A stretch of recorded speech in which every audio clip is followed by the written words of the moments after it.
Fenomena dukun palsu dan pengobatan palsu kini marak kian terbuka dengan jelas. Menurut kalian apa sih dukun itu? Mari kita simak.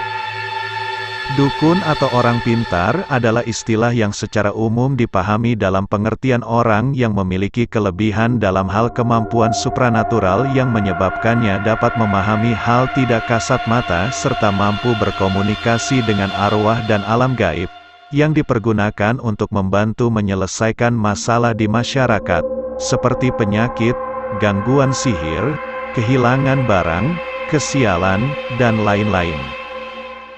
Istilah dukun biasanya digunakan di daerah pedesaan, sedangkan orang pintar, atau paranormal, untuk menyatakan hal yang sama, digunakan lebih umum di antara populasi perkotaan. Penerimaan sosial terhadap istilah orang pintar pun biasanya lebih positif dibandingkan penggunaan istilah dukun.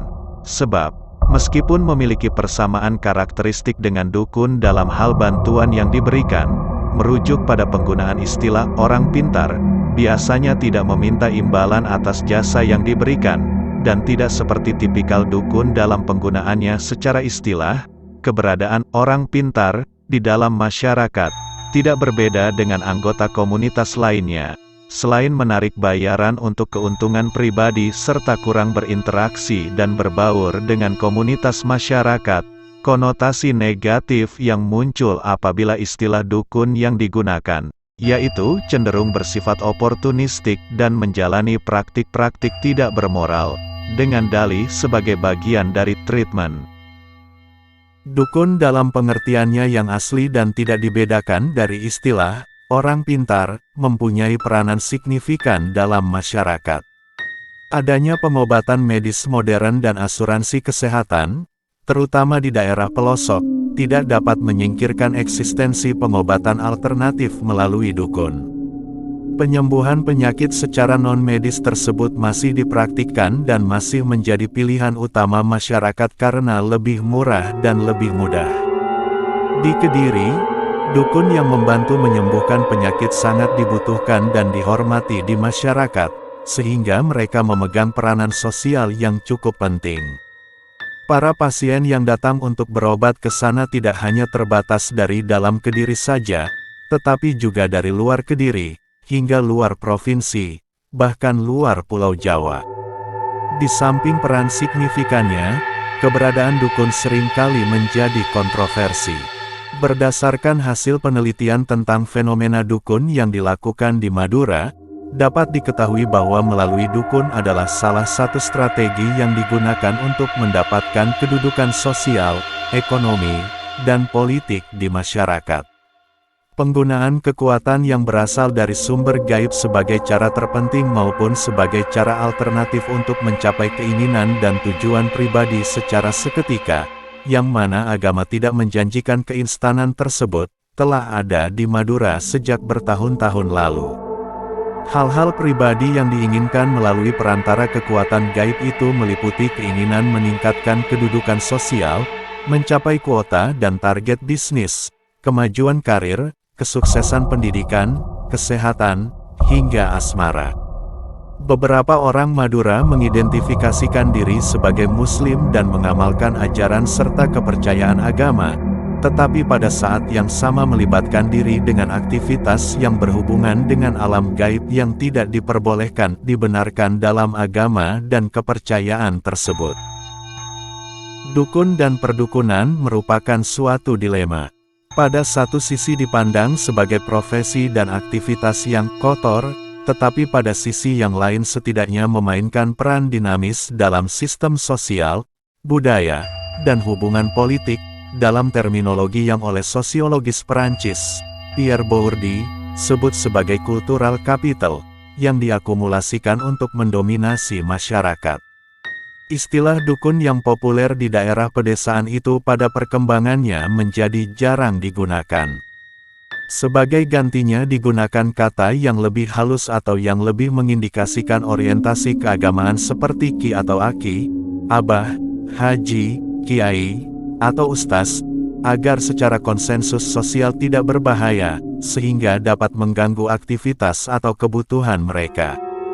Kemajuan peradaban yang salah satunya diukur dengan keikutsertaan sebuah bangsa pada modernisasi yang berdasarkan rasionalitas, menyebabkan cara hidup tradisional yang dipandang sebagai sebuah kemandegan, harus ditinggalkan. Termasuk di dalam cara hidup tradisional adalah praktik dukun dalam membantu proses melahirkan. Tingginya angka kematian bayi dan ibu melahirkan di Indonesia memberikan kesadaran untuk lebih meningkatkan upaya kesehatan ibu, antara lain dengan cara menempatkan tenaga bidan di setiap desa, yang sedikit demi sedikit mulai menggeser peran dukun. Teridentifikasi sejumlah kategori dukun sebagai berikut. Dukun beranak atau disebut juga dengan dukun bayi, berperan seperti bidan dalam membantu proses persalinan. Dukun pijat berkeahlian dalam pijat memijat, membantu menyelesaikan masalah pada tubuh atau anggota tubuh yang sakit atau kurang berfungsi dengan baik, misalnya badan pegal-pegal atau kaki keseleo karena terjatuh kecelakaan, ketok magic.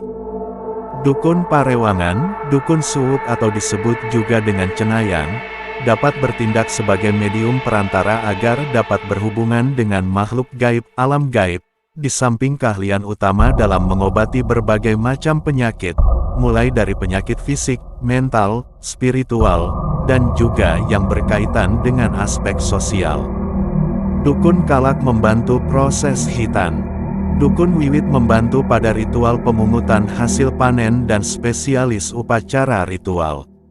Dukun pengantin membantu pada acara ritual dan upacara pernikahan. Dukun petungan ahli dalam peramalan menggunakan angka dan metode numerik dalam perhitungan hari baik untuk melangsungkan pernikahan, memulai suatu bisnis, Dukun sihir, dukun tenung, dukun santet ahli sihir. Dukun susuk memiliki keahlian dalam menggunakan jenis logam tertentu atau batu khusus untuk membantu klien mengumpulkan kekuasaan, kekuatan, atau kecantikan. Dukun jampi merupakan jenis dukun yang memanfaatkan tanaman herbal dan tanaman masyarakat asli lainnya untuk menyembuhkan orang. Dukun japa berkeahlian dalam memberikan mantra-mantra atau jampi-jampi. Dukun siwer memiliki keahlian khusus dalam mencegah suatu keadaan alam yang pada waktu tertentu tidak dikehendaki, misalnya mencegah agar hujan tidak turun pada saat diadakannya suatu acara, dan lain-lain. Tidak semua keahlian dalam setiap jenis dukun itu dimiliki serta dilakukan oleh seorang dukun. Umumnya seorang dukun memiliki semua kapasitas perdukunan tersebut, kecuali dalam hal pijat dan persalinan. Jenis dukun kalak untuk melakukan hitan juga tidak dimiliki oleh setiap dukun, sebab kemampuan dukun kalak lebih cenderung menekankan ke bidang pengobatan daripada hal gaib. Sebagaimana dikatakan oleh para dukun, berdasar pada hasil penelitian, kemampuan dukun merupakan sesuatu hal yang tidak semua orang dapat memilikinya. Kemampuan dalam hal gaib dapat setidaknya berasal dari dua macam sumber, yaitu pemberian sunting. Sumber yang pertama ini diperoleh secara alami tanpa melalui proses belajar, dan menjadi kemampuan yang melekat dengan sendirinya dalam diri dukun tersebut. Kemampuan meramal nasib di masa depan, kemampuan menyembuhkan penyakit, kemampuan berkomunikasi dengan makhluk astral, makhluk halus adalah beberapa dari kemampuan alami yang dukun itu sendiri tidak dapat memastikan kapan permulaannya hingga ia secara tidak sadar dapat mempergunakan kemampuan tersebut pada dirinya atau pada orang lain, pada suatu waktu. Namun meskipun dikatakan kemampuan tersebut secara murni merupakan pemberian, hal itu tidak serta-merta dapat dibenarkan, karena kemampuan itu sebenarnya merupakan bakat yang diwariskan atau diturunkan dari leluhur. Hal ini pun dipercayai bahwa tanpa didahului oleh para pendahulu mereka di masa lalu kakek buyut, nenek dari kakek dari kakek buyut, dan seterusnya, dengan kemampuan yang sama, tidak mungkin bagi seseorang memilikinya. Oleh sebab itu, berdasarkan sumber yang pertama ini, kemampuan gaib tidak dapat dimiliki oleh orang biasa dan hanya dimiliki oleh orang yang terpilih. Hasil deduktif shunting. Sumber kemampuan gaib yang kedua ialah yang diperoleh dari hasil belajar dan proses deduksi ilmu dari orang yang layak disebut guru.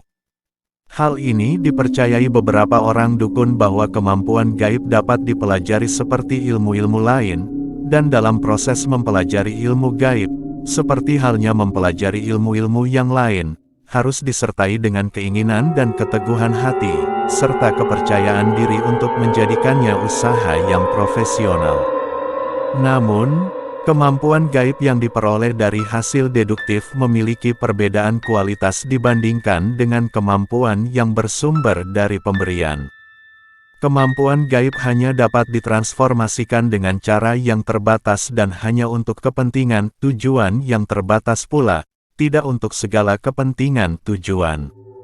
Hal itu menjadikan tingkat kemampuan gaib dari hasil deduksi lebih rendah daripada yang melalui bakat alami. Secara keseluruhan, kemampuan gaib yang dimiliki di antara para dukun sesuai dengan konsep Pierre Bourdieu tentang cultural capital, yaitu karena kemampuan tersebut diturunkan atau dipelajari dalam rentang waktu tertentu.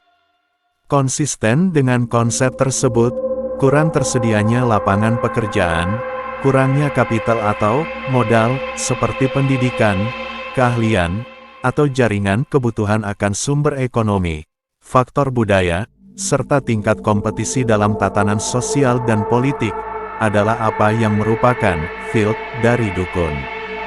Sementara kemampuan menyediakan jasa gaib sehingga menjadikannya sebagai pekerjaan utama merupakan habitus dari kegiatan perdukunan.